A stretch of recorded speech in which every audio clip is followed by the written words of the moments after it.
वो तो मेरा काम है।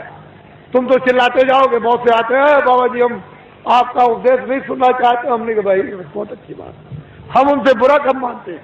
चोर आओ, डकैत आओ, ये आओ, सब आ जाओ, बड़े ध्यान से मेरी बातों को तो वो तो लेके रख लेना। अब मैं कुछ आपको सुनाना चाहता हूं।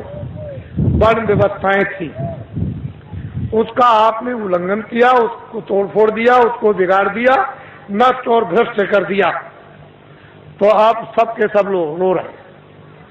कोई ऐसा नहीं है कि जो नहीं रो रहा, सब रो रहे। अगर कहो कि नहीं भाई धनी मानी हंस रहे ना, वो तुमसे ज्यादा रो रहे, वो तुमसे भी ज्यादा भयंकर रो रहे। लेकिन तुम क्या कहते हो कि नहीं धनी हंस रहा। मैं कलकत्ते में बैठ के एक बगीचे में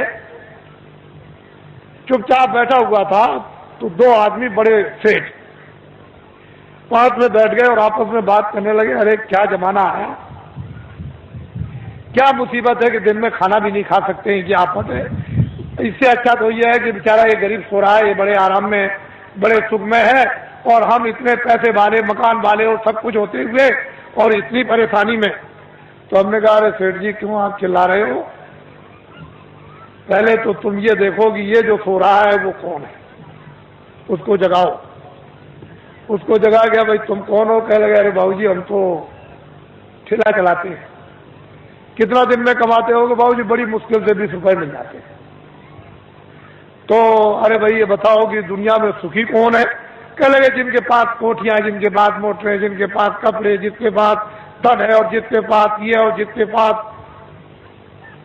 वो। बस हमने तो देखा सेठ जी तुम कितना रो रहे थे, और ये क्या कह रहा है कि तुम सुखी और तुम कह रहे थे सुखी, दोनों ब्रह्म, न वो सुखी न वो सुखी। मैं वो सोच रहा है ये सुखी होंगे, ये सुखी होंगे। वो जो जिनके पास कोठियां, उनको भी, वो तो बाबा जी जानते, उनको कोई सुख नहीं। तब तो बाबा जी कहते हैं कि हमको कोई खरीद नहीं सकता। हिंदुस्तान में कोई पैदा ही नहीं हुआ कि बाबा जी को कोई अपने धन दौलत जवाहरात मकान और जमीन से खरीद ले। ये तो आप दिमाग से बात हमेशा निकाल देना, कोई हिंदुस्तान में बाबा जी को खरीद नहीं सकता। और बाबा जी इतने लक्ष्य के पक्के हैं कि मेरे पास बड़े बड़े नेता और लीडर और जो प्रधानमंत्री जो उनके लड़के चले गए वो भी मेरे पास पहुंचे और बड़ा उन्होंने लालच दिया। मैंने कहा इसका असर मेरे ऊपर में धूल के बराबर भी है, लेकिन तुम देश का भला नहीं कर सकते, हम तुमको लिख करके देते हैं, आपके द्वारा देश का भला नहीं होगा। हम लिखते हैं आगे बड़ा आपके द्वारा नुकसान होगा देश का, और खूरेजी होगी देश की, और ये होगा और बर्बादी होगी और महंगाई होगा, सब जड़ दिया। और महात्माओं की बात नहीं मानोगे तो ये रास्ता खुदाली कर रहे, सब कुछ कह दिया। तो मतलब यह है कि बड़े लालच दिए जाते हैं। लोग सोचते होंगे कि शायद बाबा जी को कोई खरीद ले। यह कहो। अब मेरी बात बड़े ध्यान से यहां से आप शुरू करें। पहले तो ये आप बताइए कि आप किराए पर आए हो। ए बच्चियों मैं तुमको किराए पे लाया हूं, बोलो बच्चियों जोर से। कैसे को कह रही नहीं। तो ये बताओ बच्चे बच्चियों मैंने कुछ तुमको रुपया बांटा है, कहते नहीं बांटा। अब एक बात तो आपकी है साथ में, मेरे पास तो कोई बच्चा है नहीं, मैं अकेला फकत हूं। अगर तुम्हारी दृष्टि से देखा जाए तो मेरे पास कोई बच्चा। अब ये बताओ जब मेरे पास कोई बच्चा नहीं और मैं तुमको कहता हूं कि तुम किराए के मकान में, तो क्या मैं अमृत के मकान में? मैं भी किराए के मकान में, आपको भी छोड़ना मुझे भी छोड़ना।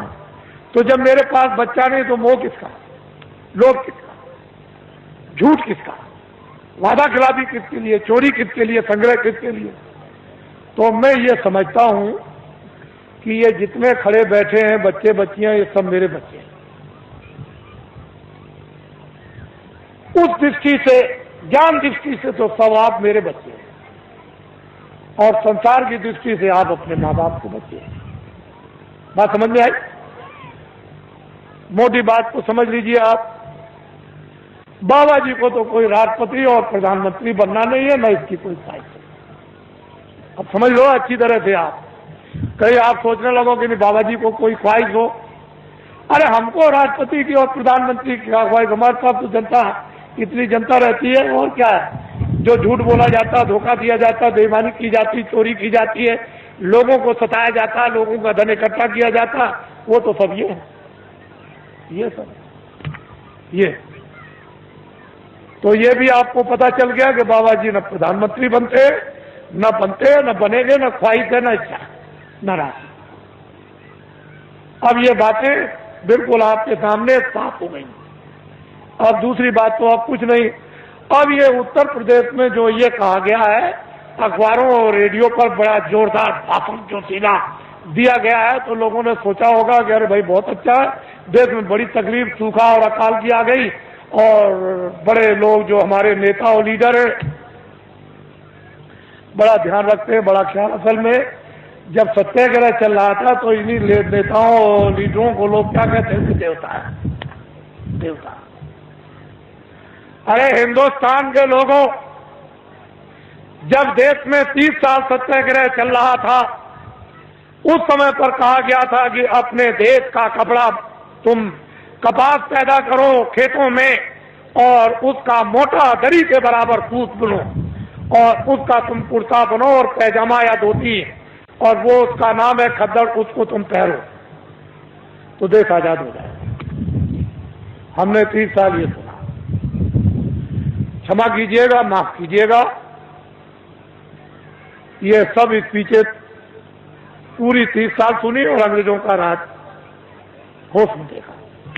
उनके कर्मचारी अधिकारी और उनके अगर कहीं कोई घटना हो जाए, कहीं पर कत्ल की घटना हो जाए, तो सारे जिले के अधिकारी टूट पड़े, मजाल है। लेकिन क्या 6 पैसे तोला चांदी मेरे सामने, शुद्ध प्योर, कहीं मिलावट का नाम निशान नहीं, 12 रुपए तोला सोना मेरे सामने बिकता था। 6 पैसे मजदूर को मजदूरी मिलती थी और बेईमानी का नाम नहीं था, और पूरा गुजारा होता था मेरे सामने की।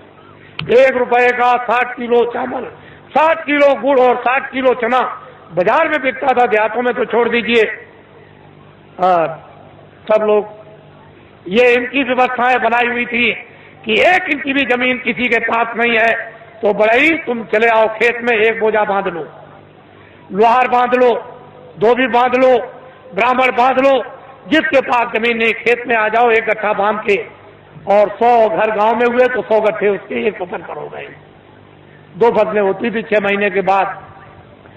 100 गट्ठे धोबी, 100 गट्ठे बड़ई, 100 गट्ठे नाई, 100 गट्ठे ब्राह्मण, ये बांधते थे। और उस वक्त में 1 गट्ठा वो तो 200 गट्ठे हो गए एक के पास। क्या जरूरत है उसको खेती जोतने की और खेती रखने की, उसका तो पूरा। और ये हमारे छत्री और ब्राह्मण चुपचाप बच्चों को भेज दें, चले जाओ नाई के पास अनाज है, बड़ई के पास रखा हुआ, धीरे से सफाई पर ले आओ, और ये चुपचाप भेज करके बच्चों को अनाज रात को अंधेरे में कि हम फसल आएगी घर में अब नहीं है तो जाओ ले आओ, और मैं ब्याज के सफाई पर दे देंगे।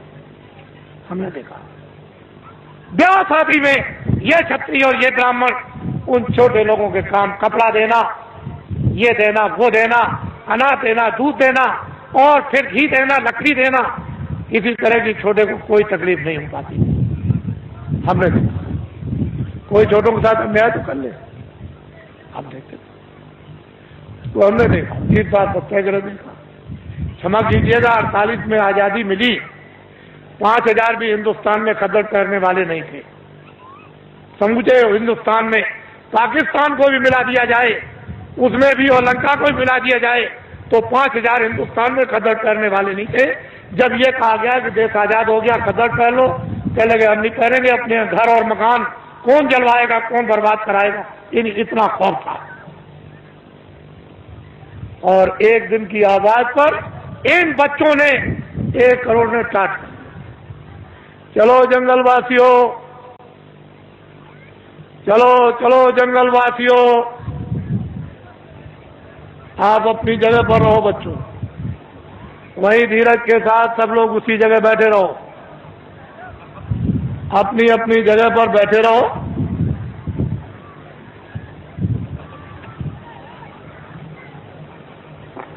सब लोग बैठे रहो और अपनी आंखों से काम लो, कानों से काम लो, बुद्धि से काम लो। जल्दी चलो जंगलवासियों, एक दफे सबके सब भगवान को के नाम को बोलो जोर से, जय गुरुदेव। बैठ रहो बच्चियों, बच्चियों बैठ जाओ, सबके सब बैठी रहो, वहीं बैठी रहो, घबराओ मत। एक ही सादे सब सदे, एक दिन की आवाज पर 1 करोड़ लोगों ने, इन बच्चों ने बोरा पहन लिया। इस देश के अंदर 1 करोड़ बच्चे बोरा पहने हुए हैं। कौन हिंदुस्तान में नेता और लीडर पैदा हुआ जो एक दिन की आवाज पर करोड़ों बच्चों को ये टाट, ये बोरा, ये जूट पहरा दे? इनको देखो आप, पहले इतनों को देख लो, अभी तो आप आगे बहुत कुछ देखना है। इनको देखो, ये आपके सामने आ रहे हैं, बदन पर बोरा तो नहीं पहरे, मर्यादा के लिए एक लंगोटी तो जरूर है, लेकिन इनको देखो आप।